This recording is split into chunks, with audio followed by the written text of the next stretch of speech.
అందం అంటే గుణం. అమ్మాయి ఉండి చెప్తున్నా, I don't want people to call me beautiful.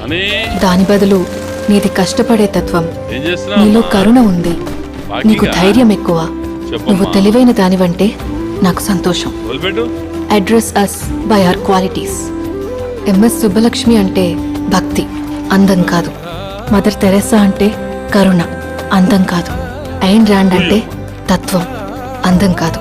Saraswati అంటే విద్య, దుర్గా అంటే ధైర్యం, గౌరీ అంటే తపస్సు, లక్ష్మి అంటే శుభం. ఇలా ఏ దేవతనైనా ఆమె క్వాలిటీస్ కోసమే పూజిస్తారు, ఆమె అందం కోసం కాదు.